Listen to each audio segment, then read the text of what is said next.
Kita mulai ya. Assalamualaikum warahmatullahi wabarakatuh. Salam sejahtera buat kita semua. Mahasiswaku sekalian, hari ini pertemuan kita yang terakhir. Pertemuan kelima ya. Jadi sesudah ini Anda akan bertemu dengan Ibu Wulan Kunjiriani. Dan kalau Anda perhatikan materi kuliah yang akan kita bahas hari ini, itu adalah materi kuliah tentang pembuatan proposal. Jadi, seperti yang saya sering sampaikan, mungkin di kelas lain, bukan di kelas ini ya. Jadi saya bilang, kalau saya mengajar itu, gaya saya mengajar seperti gaya mengajar orang berenang. Letakkan mahasiswa di tepi kolam renang, kemudian ceburkan. Dia nggak punya teori, tapi nanti dia akan ngambang. Sesudah ngambang, baru diajari teorinya. Jadi, dan itu saya cerita ke dosen-dosen lain. Saya bilang ke dosen lain, mahasiswa itu belum diajarkan buat proposal, tapi sudah bisa bikin proposal.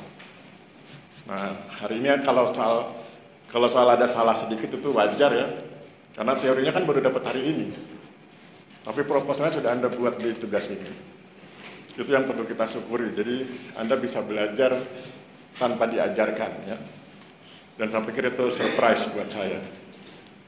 Oke, ada lagi yang belum menyerahkan tugas supaya kita bisa adil. Oke, saya acak ya.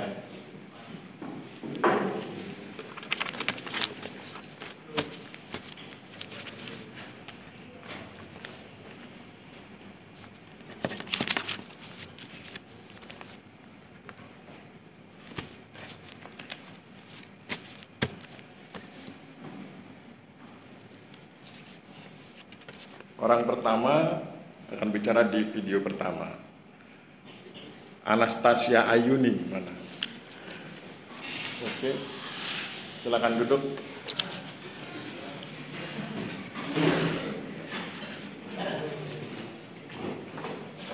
Saya foto dulu ya, Mbak.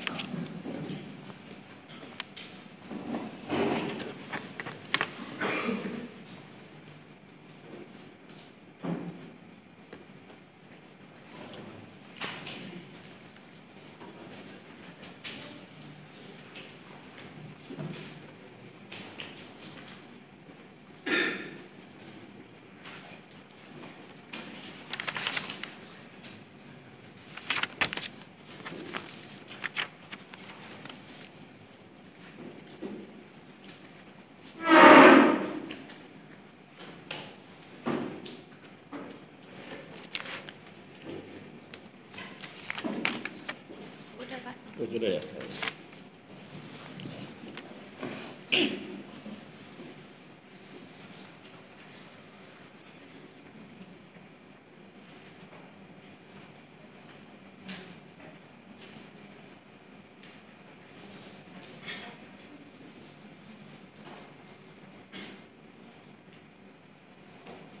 Sudah saya masukkan di WA Group, ada 2 halaman. Anda bisa belajar dari yang disampaikan Mbak Anastasia. Silakan Mbak presentasi. Assalamualaikum warahmatullahi wabarakatuh. Waalaikumsalam warahmatullahi wabarakatuh. Izin Pak selaku dosen metodologi penelitian serta rekan-rekan semuanya. Di video pertama, hasil analisis saya yang berjudul Strategi Pemberdayaan Masyarakat dalam Penanggulangan Kemiskinan di Kabupaten Meranti, Provinsi Riau. Rumusan masalah yang saya ambil ada 2. Yang pertama, apa faktor utama penyebab kemiskinan di Kabupaten Meranti? Yang kedua, bagaimana proses pemberdayaan masyarakat dalam mengatasi masalah kemiskinan ini? Sistematika kerangka teoritik yang saya ambil yaitu ada penanggulangan kemiskinan, pemberdayaan masyarakat, strategi, dan penyebab. Kerangka konseptualnya yaitu faktor penyebab kemiskinan karena banyaknya perusahaan perkebunan di kawasan HTI, sehingga membuat warga setempat kehilangan lahan dan menyebabkan angka pengangguran masyarakat, taraf hidup masyarakat yang buruk. Program pemberdayaan masyarakat berupa peningkatan akses pendidikan, pengadaan pelatihan UMKM, dan adanya akses perizinan dan hukum-hukum terkait. Metodologi penelitian dan alasan yang saya ambil, yaitu penelitian ini menggunakan metode kualitatif dengan teknik secara deskriptif mengenai masalah kemiskinan yang terjadi, karena mempermudah dalam memperoleh data untuk memahami penyebab, proses, serta solusinya. Pendekatan penelitian dan alasannya adalah penelitian ini menggunakan pendekatan fenomenologi. Alasannya karena peneliti juga dapat berkontribusi sehingga mengetahui apa saja yang dialami oleh masyarakat, termasuk kelebihan dan risiko dalam penanggulangan kemiskinan secara efektif. Selanjutnya ada penetapan informan, yaitu masyarakat Kabupaten Meranti yang mengalami kemiskinan. Yang kedua, pemangku kepentingan seperti Pemda, camat, dan lain-lain. Yang ketiga, ada pihak perusahaan. Yang keempat, ada pengurus dari program pemberdayaan masyarakat. Jumlah informannya yaitu pada penelitian ini seluruh pihak yang terkait. Teknik pengambilan yaitu dengan cara snowball karena pengumpulan sampel dari yang sedikit hingga banyak agar hasil yang akurat. Jenis data yang diperoleh yaitu ada dua. Yang pertama data primer dari hasil wawancara dengan para informan dan observasi. Karena data masyarakat terkait pemberdayaan dalam mengatasi kemiskinan yang dilaksanakan di Kabupaten Meranti. Yang kedua, data sekunder yang diperoleh dari instansi yang berwenang yang telah tersusun dalam arsip atau laporan lainnya. Yang terakhir ada teknik analisis data, yaitu pada penelitian kali ini menggunakan teknik analisis kualitatif dengan tahapan sebagai berikut. Yang pertama, tahap telah seluruh data dengan cara mengumpulkan data dengan cermat yang bersumber pada informan. Yang kedua, tahap redaksi atau abstraksi data yang berupa penghapusan sebagian data yang relevan. Yang ketiga, tahap penyusunan abstraksi data dalam satuan informasi terkait yang mengandung makna. Yang keempat, tahap mengelompokkan satuan-satuan informasi dari hasil wawancaranya. Yang kelima, tahap penyusunan penyatuan proporsional secara logis. Sekian analisis dari video pertama saya. Mohon koreksinya, Pak. Terima kasih. Oke, mari kita lihat.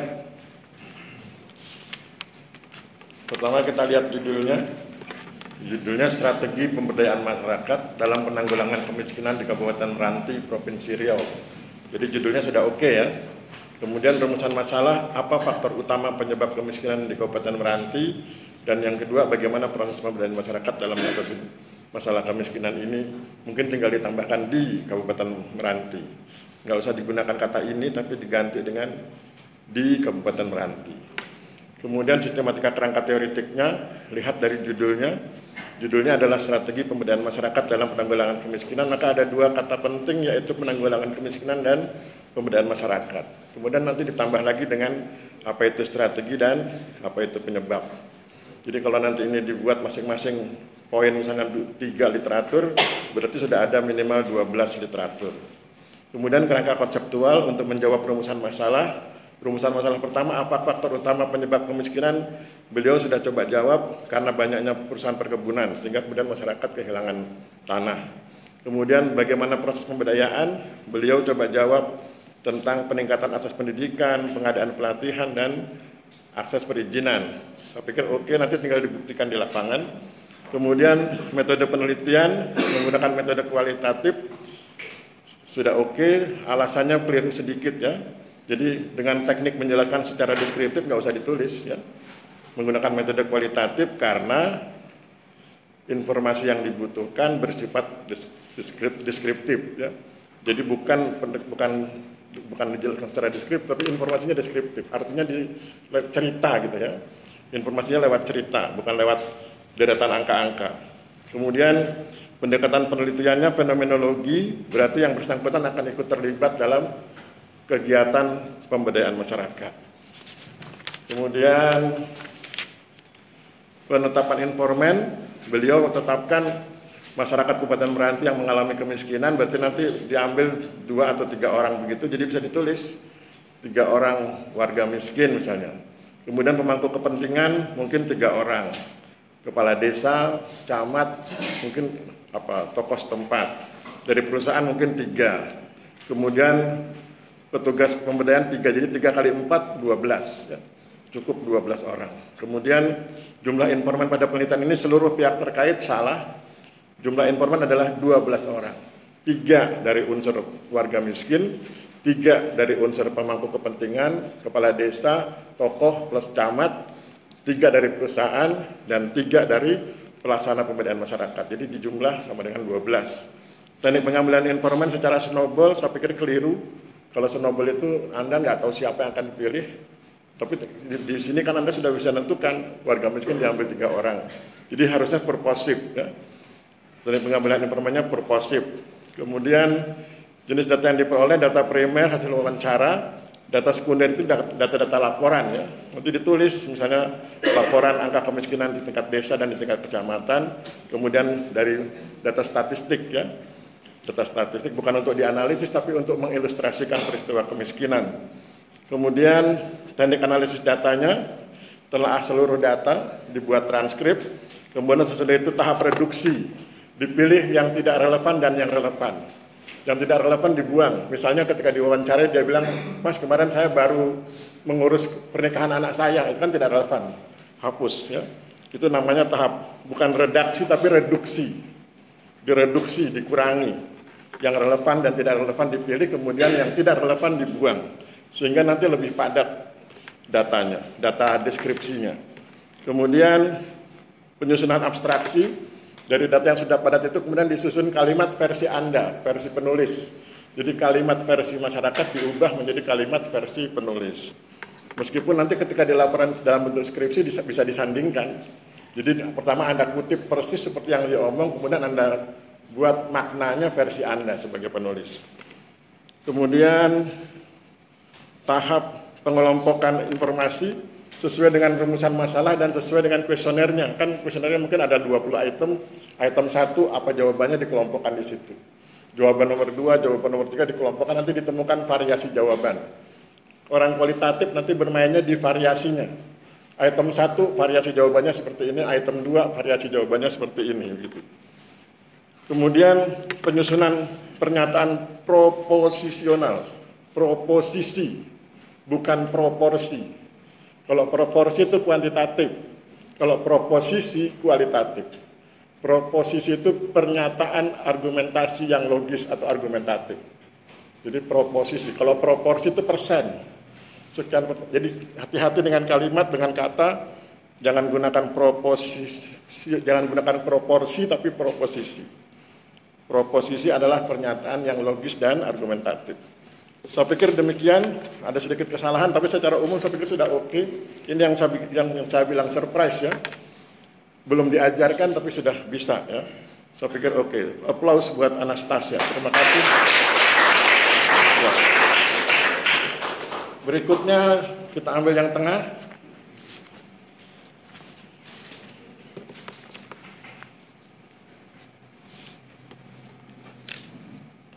Asifa Ilma, mana orangnya? Oke. Saya foto dulu ya, silakan Mbak duduk.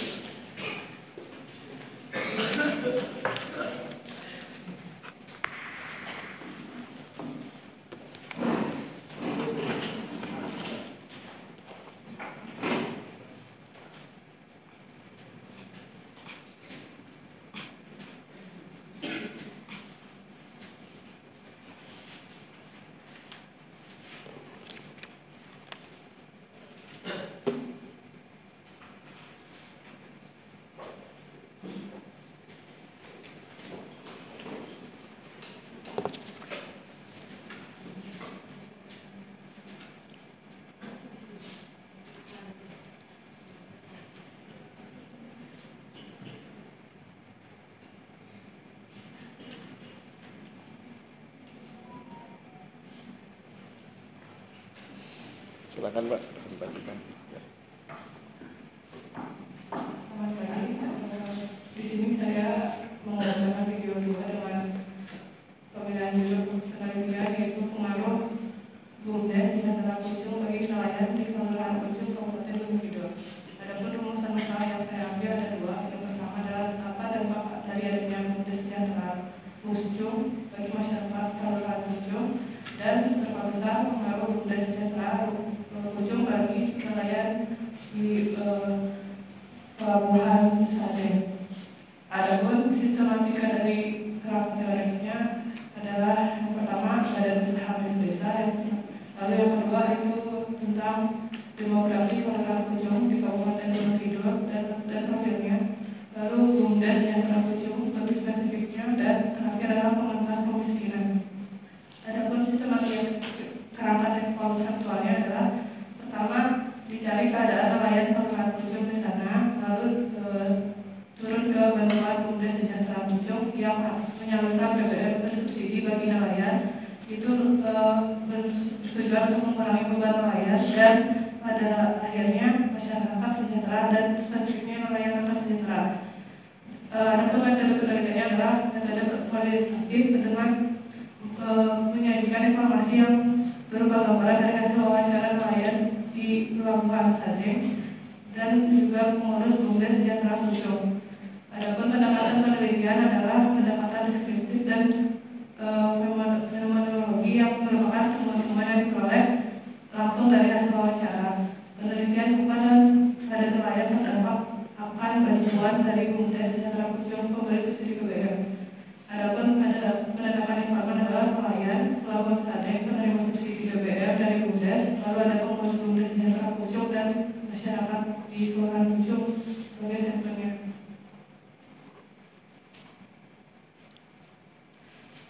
Dan yang terakhir adalah jenis datanya yang diperoleh jenis data primer yaitu hasil wawancara dengan nelayan Pelabuhan Pucung, Pelabuhan Sadeng dan juga dari pengurus BUMDes Sejahtera Pucung dengan metode analisis data, yaitu pemilihan narasumber yang relevan yaitu nelayan, lalu wawancara, lalu mengumpulkan data hasil wawancara dan penyajian informasi. Terima kasih.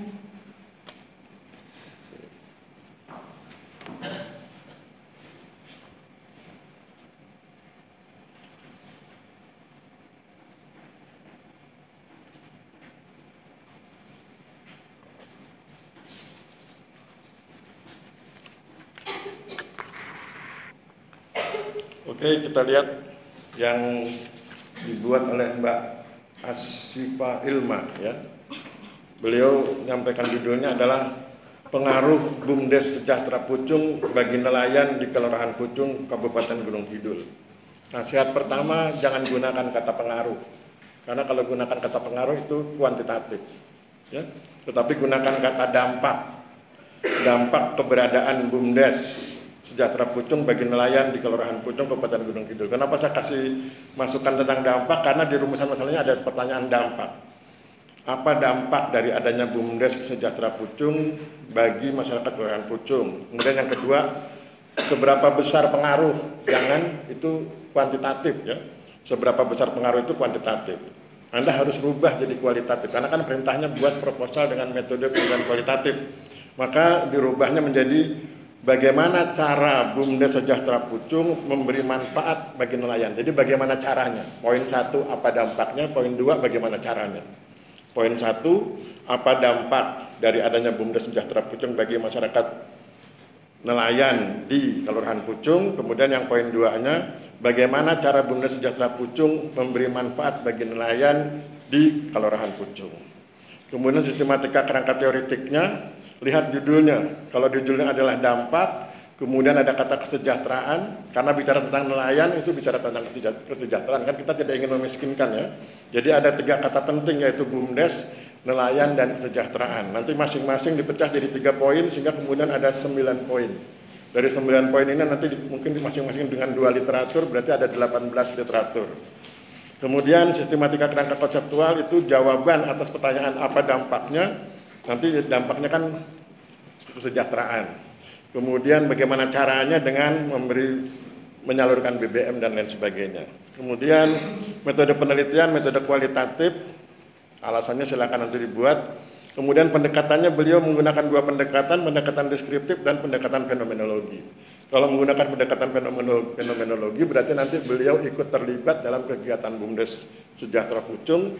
Kemudian kalau deskriptif artinya nanti diuraikan secara deskriptif lewat pernyataan, lewat kalimat. Penetapan informan, beliau sudah tetapkan ada nelayan, ada pengurus BUMDes, ada masyarakat. Nah nanti tinggal di ini, masyarakatnya jangan masyarakat umum tapi tokoh ini harus. Jadi nelayan, pengurus BUMDes dan tokoh masyarakat.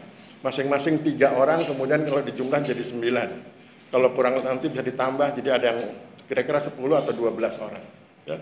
Jadi nelayannya mungkin 4, pengurusnya mungkin 4, tokoh masyarakatnya 2 atau 4 gitu, ini 10 atau 12 orang.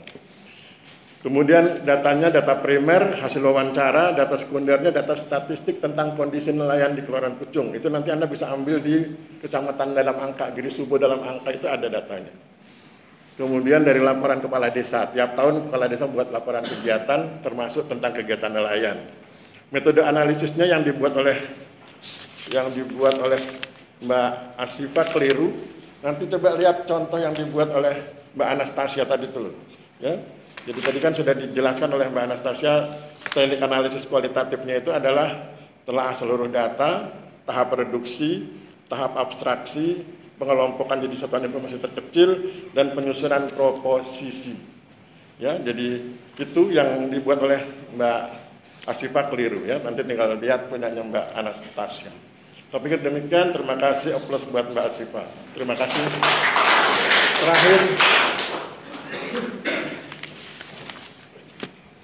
Terakhir laki-laki. Kalau perempuan terus nanti laki-lakinya protes ya. Sekarang laki-laki. Khairul Ansari Fauzi. Oh iya. Silakan duduk Mas. Saya foto dulu naskahnya. Ya. Jangan foto dulu ya. Video ketiga.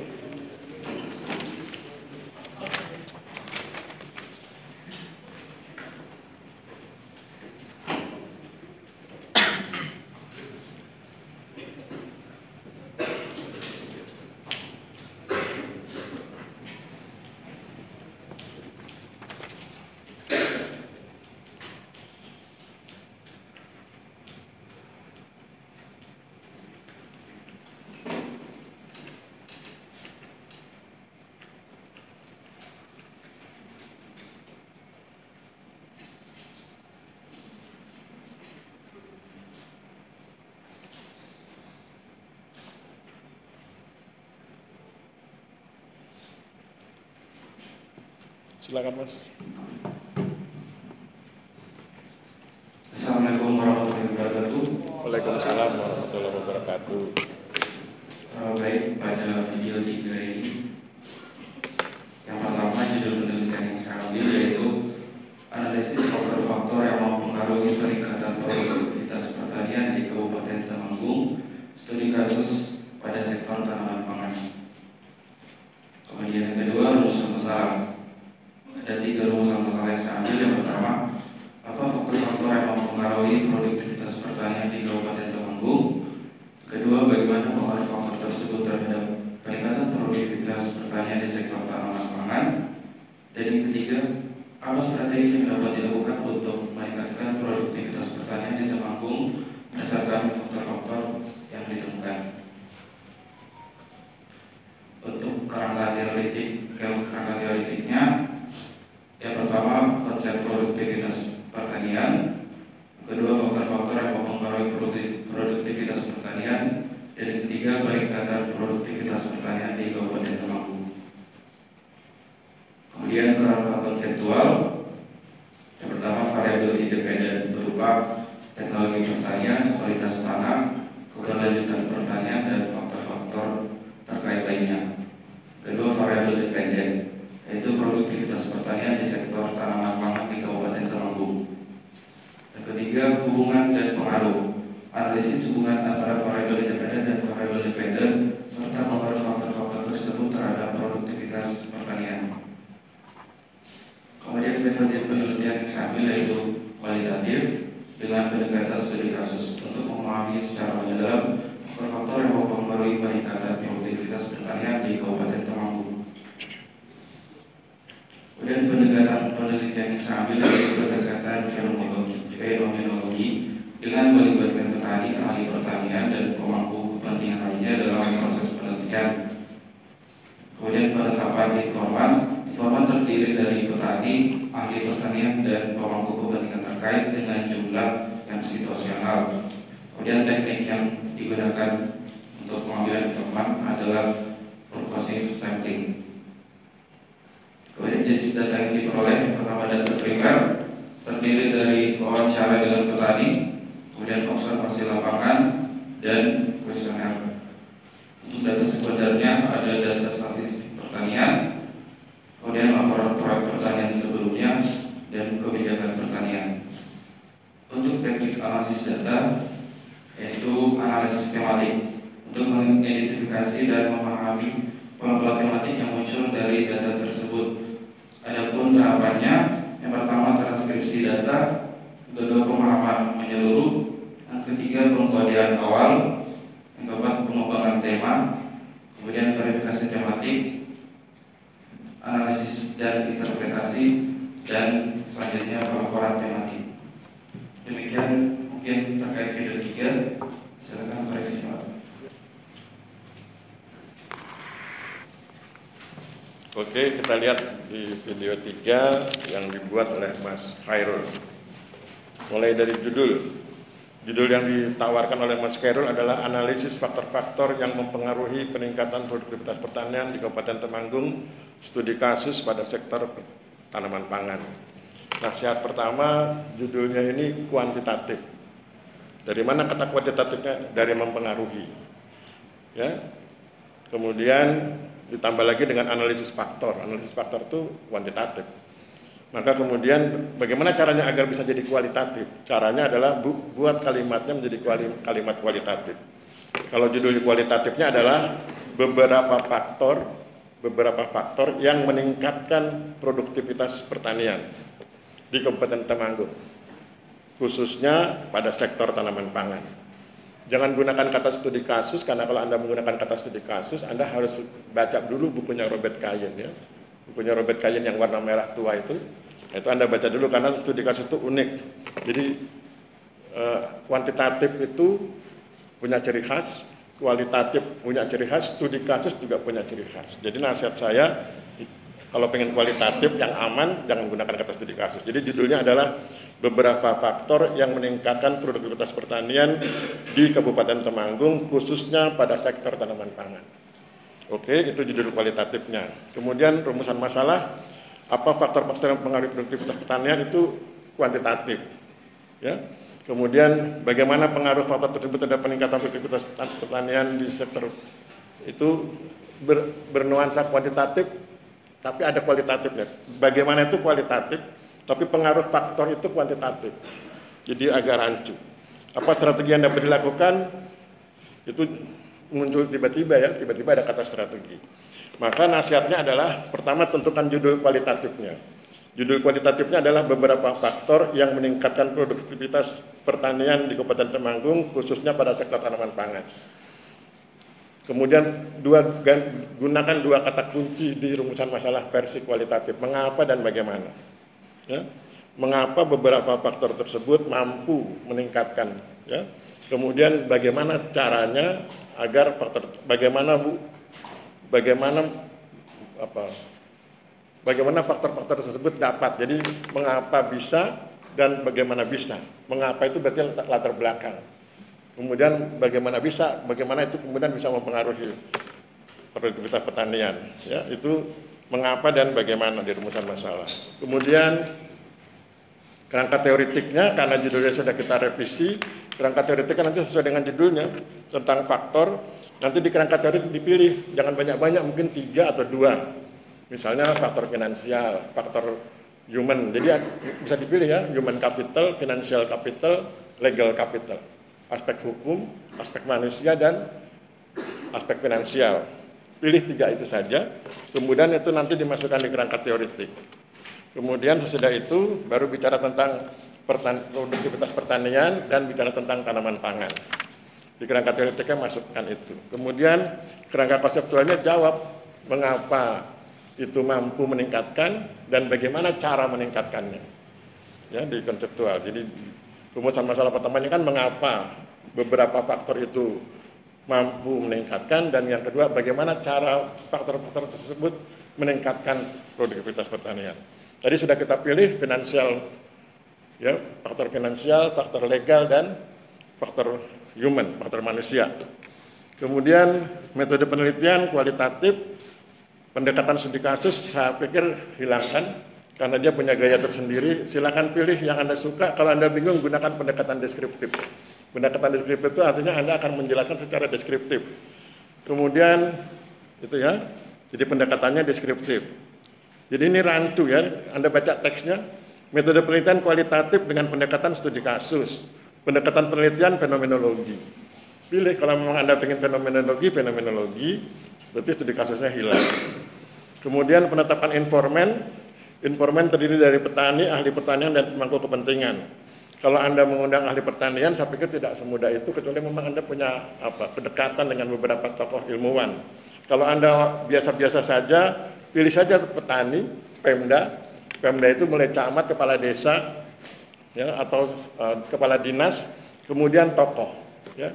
Kalau jadi petani, Pemda, dan tokoh. Kalau masing-masing 4 sudah dapat 12 orang. Kemudian data primernya, wawancara dengan petani, wawancara dengan Pemda, wawancara dengan tokoh. Observasi lapangan oke, kuesioner itu bagian dari wawancara. Jadi kualitatif itu kuesionernya tidak disebar, tapi dipegang untuk bekal wawancara. Kenapa pakai kuesioner? Karena Anda peneliti pemula. Peneliti pemula itu kalau wawancara dengan kuesioner. Kalau peneliti tingkat lanjut seperti saya dengan interview guide. Interview guide itu lebih simpel. Misalnya begini. Kalau di peneliti pemula ada 60 item di dalam kuesioner. Itu yang nanti Anda bacakan pelan-pelan kepada orang diwawancarai. Kalau beliau cuma mampu menjawab 20 ya 20, nanti ganti ke orang berikutnya.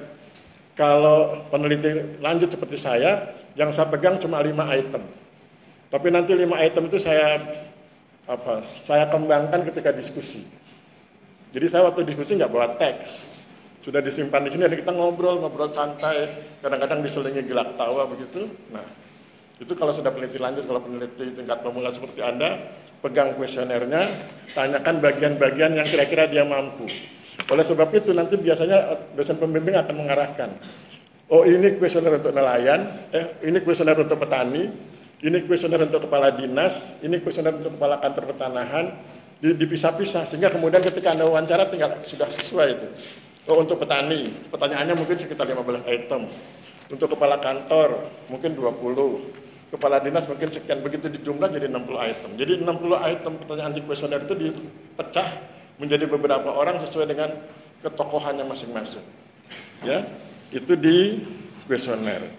Data sekundernya data statistik oke, laporan proyek oke, kebijakan pertanian bahasanya bukan kebijakan tapi laporan pelaksanaan kebijakan.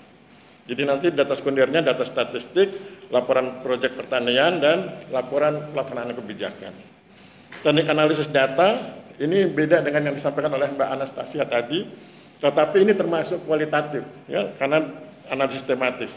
Transkripsi datanya dibuat transkrip, kemudian pemahaman menyeluruh, dibaca seluruhnya, kemudian berarti nanti dibuang yang tidak relevan.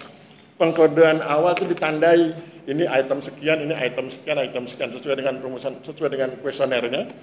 Kemudian pengembangan tema, dikelompokkan sesuai dengan tema-temanya, dan mungkin ada tema tambahan. Kemudian diverifikasi, diperiksa ulang. Kemudian dianalisis dan diinterpretasi, dimaknai. Misalnya kuesioner poin di item pertama ada 5 variasi jawabannya. 5 variasi jawaban itu kemudian Anda tulis pointernya, kemudian Anda maknai sebagai peneliti. Poin 1 maknanya begini, poin 2 maknanya begini, sehingga secara keseluruhan maknanya seperti ini. Memaknai, menginterpretasi itu hak penulis ya, hak peneliti. Kemudian dibuat pelaporan. Jadi teknik analisisnya sudah oke. Jadi demikian yang bisa kita pelajari dari Mas Khairul pagi ini. Saya pikir demikian, cukup applause buat Mas Khairul. Terima kasih. Ya, sekarang kita masuk ke materi kita hari ini. Ini yang saya bilang surprise ya. Jadi Anda belum diajarkan secara detail tentang bikin proposal, tapi dari pengalaman 3 orang tadi sudah nampak bahwa Anda sudah bisa ya. Jadi kalau soal salah-salah sedikit itu biasa. Mari kita lihat materi kuliah 5. Materi kuliah 5 tentang proposal penelitian, pendahuluan dan tinjauan pustaka. Kan Anda sudah bisa ya, bikin pendahuluan sudah bisa. bikin tinjauan pustaka sudah bisa. Cuma nanti saya akan tunjukkan beberapa hal yang mungkin berbeda. Ya. Sistematika penulisan itu bisa berbeda, gaya tiap kampus beda-beda. Nanti ketika Anda bikin skripsi, ikuti panduan STPN. Yang saya ajarkan adalah yang universal.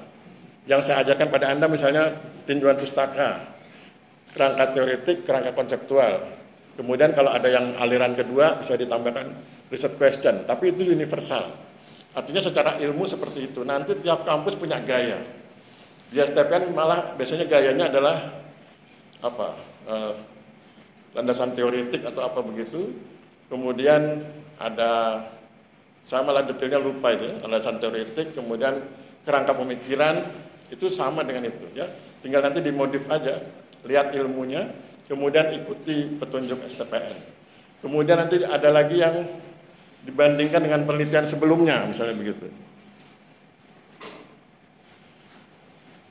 Kalau yang rumusan masalah sudah saya bahas ya, ada rumusan masalah yang diletakkan, ada rumusan masalah yang bentuknya pertanyaan penelitian, ada rumusan masalah yang bentuknya bukan pertanyaan penelitian. Sudah pernah kita bahas di pertemuan sebelumnya. Kemudian tentang penelitian terdahulu. Nah ini, jadi kadang-kadang Anda diminta membandingkan penelitian Anda dengan penelitian sebelumnya. Ada 3 kemungkinan. Bila penelitian terdahulu diletakkan pada novelty, jadi Anda diminta menulis item novelty, kebaruan.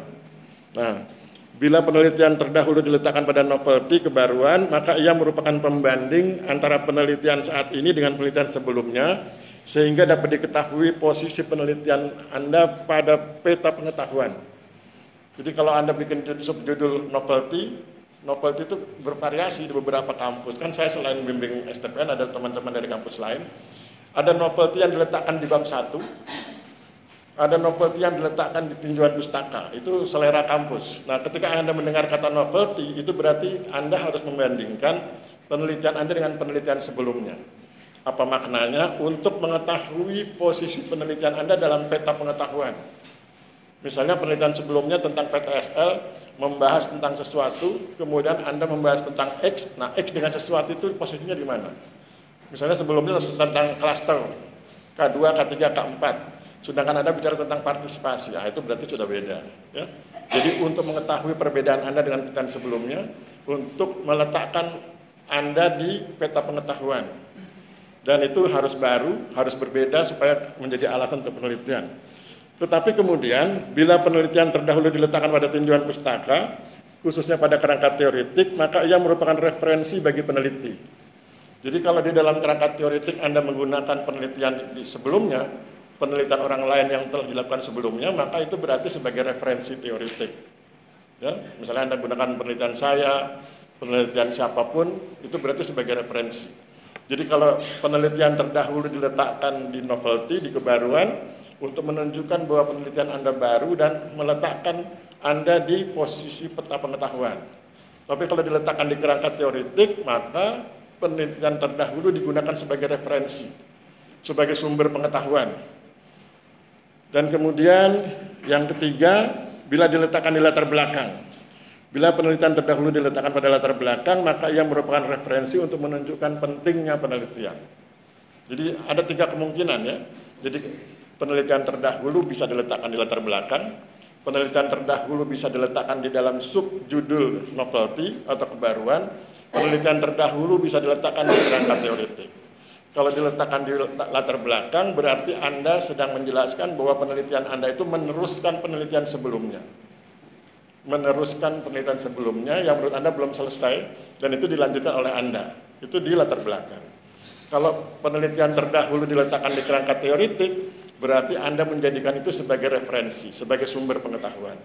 Kalau kemudian itu diletakkan di novelty, itu berarti di subjudul yang baru, maka itu berarti sebagai perbedaan penelitian Anda dengan penelitian sebelumnya untuk meletakkan posisi penelitian Anda dalam peta pengetahuan. Ya. Itu ada 3, novelty, latar belakang, dan kerangka teoretik atau tinjauan pustaka. Kemudian yang tinjauan pustaka kita lewati,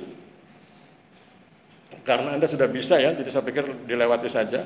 Itu ada beberapa contoh kerangka teoretik dalam bentuk bagan alir ya. Yang pertama itu misalnya tentang fenomena yang akan diamati. Mulai dari itu contohnya paradigma sosiologi, Anda bisa gunakan paradigma lain ya, paradigma geografi, paradigma geodesi, paradigma hukum sesuai dengan ilmunya. Kemudian ambil teori lain yang relevan, kemudian pendapat pakar. Itu di bagian alir kerangka teoritik. Kemudian ada contoh yang berikutnya tentang paradigma metafisik dan seterusnya. Ada juga yang tidak menyebut paradigma sosiologi, itu ada relasi kuasa, transmisi, dan silakan ya. Banyak sekali variasinya. Termasuk kerangka pemikiran. Kerangka pemikiran itu sama dengan kerangka konseptual. Secara universal disebut kerangka konseptual atau conceptual framework. Tapi oleh STPN diterjemahkan sebagai kerangka pemikiran. Di buku panduan itu disebut sebagai kerangka pemikiran. Kita hormati saja. Ya. Jadi itu yang ada di materi yang pertama.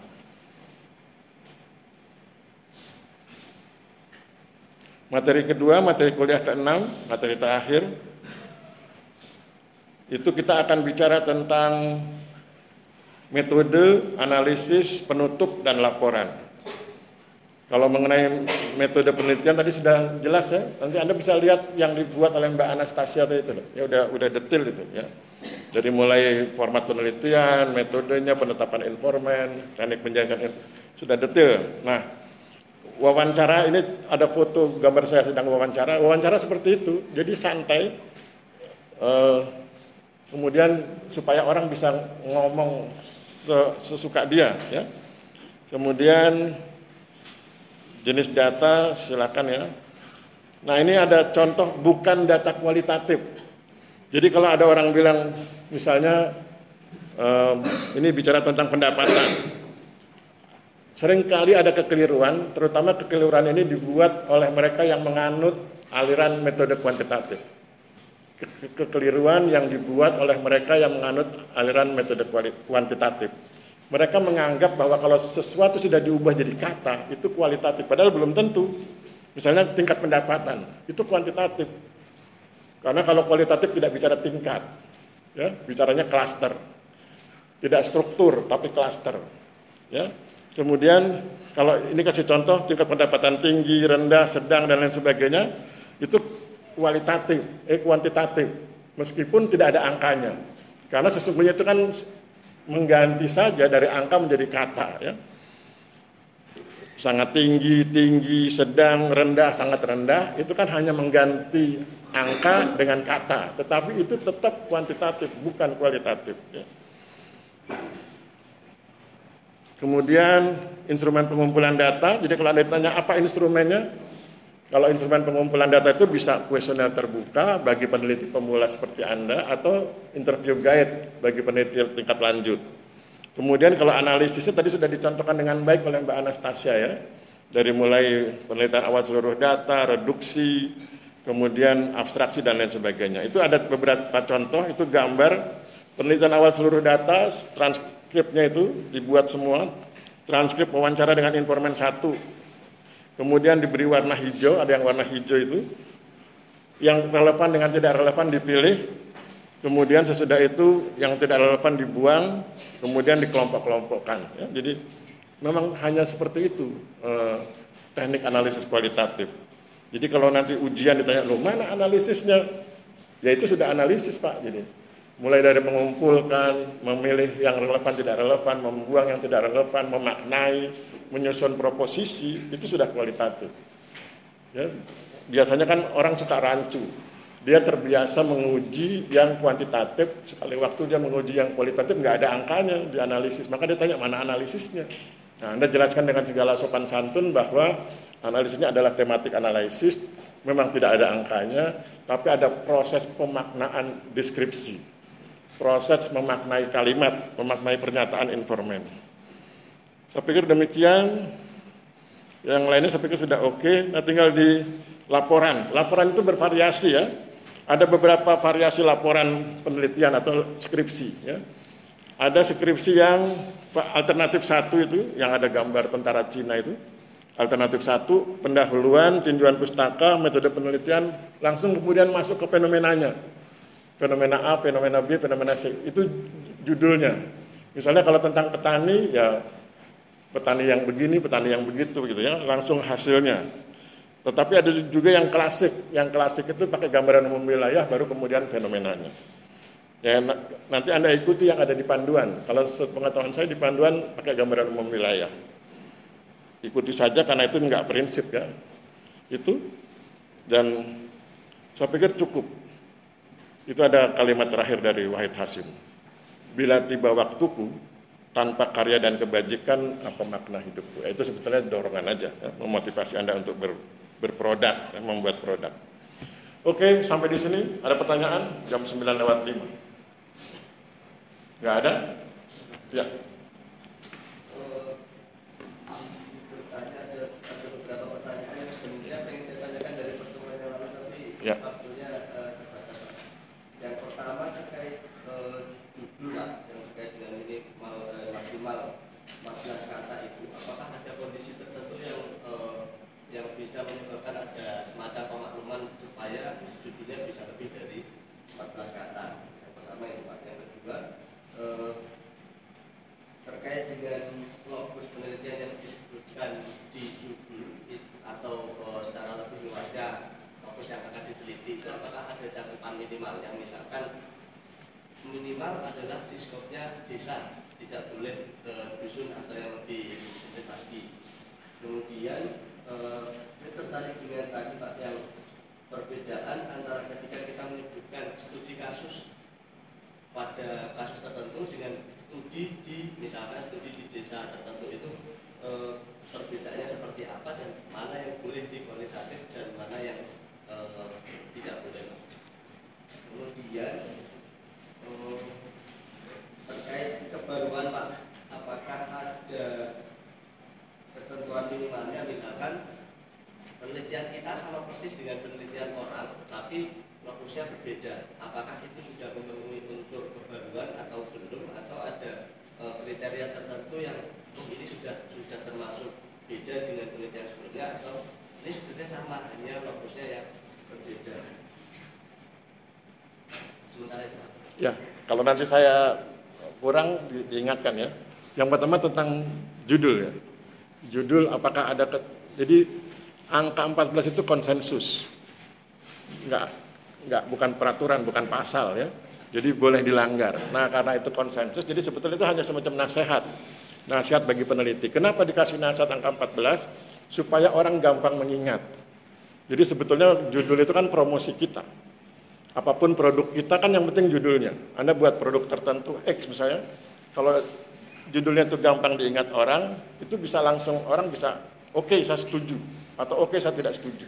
Jadi angka 14 itu untuk mempengaruhi orang supaya lebih mudah diingat.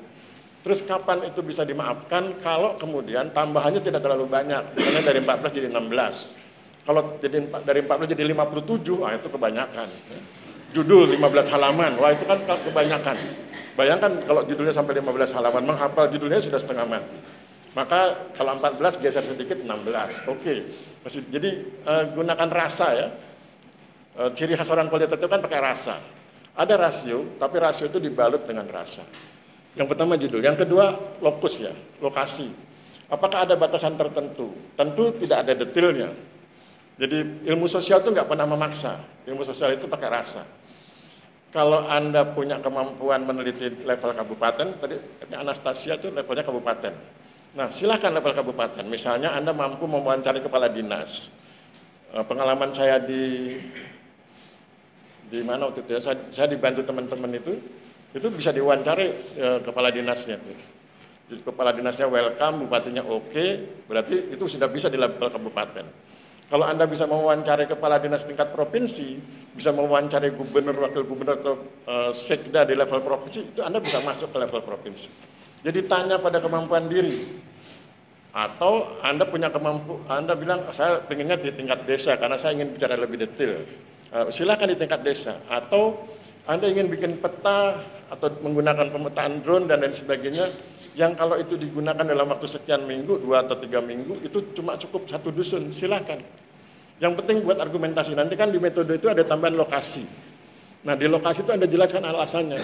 Mengapa levelnya provinsi, juga jelaskan alasannya, mengapa levelnya kabupaten, atau mengapa levelnya dusun.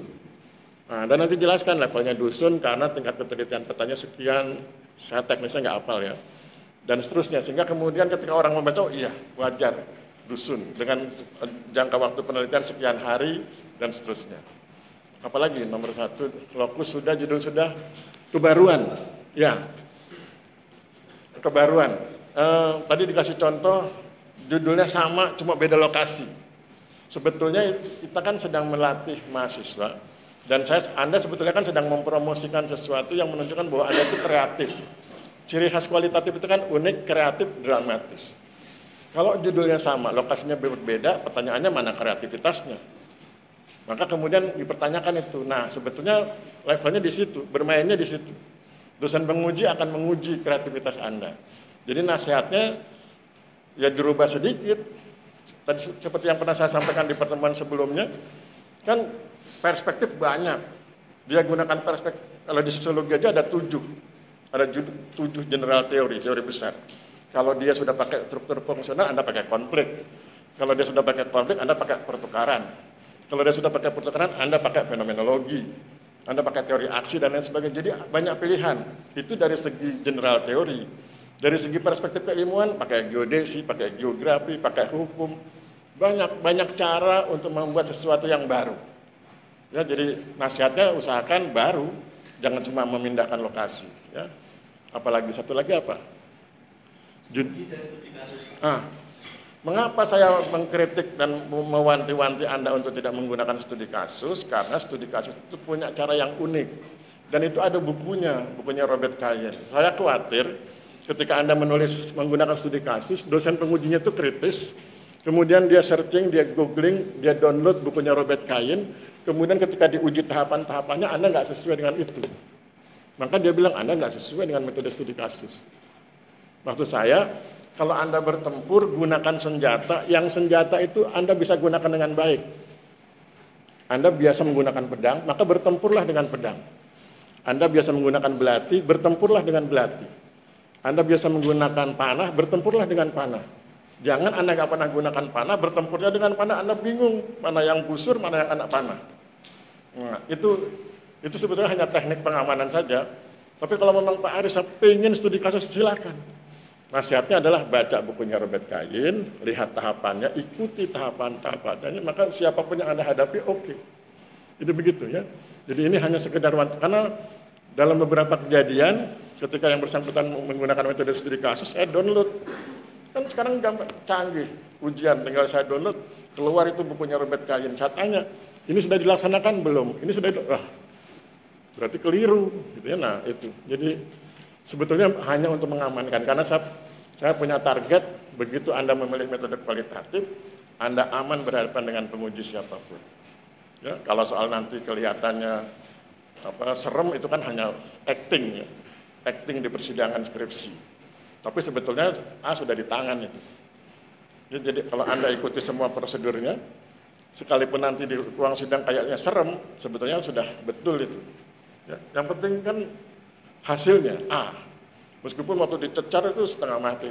Anda lihat video-video saya bagaimana mencecar orang ya, seolah-olah kan padahal begitu kan yang surprise kan lebih asik ya, daripada dari awal sudah dibilang katanya lebih baik dibilang taunya akan lebih senang. Oke, ada lagi yang lain, karena ini pertemuan terakhir ya, kita masih punya waktu 15 menit. Apa yang punya unek-unek atau apalah yang Anda ragu, Pak Aris saya ragu gunakan kualitatif. Ragunya di mana? Nah itu kita bahas. Ada selain beliau, sudah bagus tadi sudah 4 poin. Yang lain, kalau nggak ada berarti saya akan ambil kesimpulan. Kesimpulannya adalah mahasiswa gagal menemukan kesulitan pada penerapan metode kualitatif. Kalau saya buat kesimpulan itu setuju nggak? Mahasiswa gagal menemukan kesulitan ketika menyusun proposal dengan menggunakan metode kualitatif. Gagal menemukan kesulitan berarti kan nggak sulit. Nanti dibuktikan di ujian dalam waktu, kan ujiannya nanti kan dosennya 2. Jadi kalau 2 jam berarti saya 1 jam, Bu Ulan 1 jam. Nanti di 1 jam yang jatah saya itu, nanti ujiannya open book. Ya, saya sampaikan sekaligus, ujiannya open book. Tapi kalau Anda nggak tahu dasarnya, Anda nggak tahu mau pakai buku yang mana.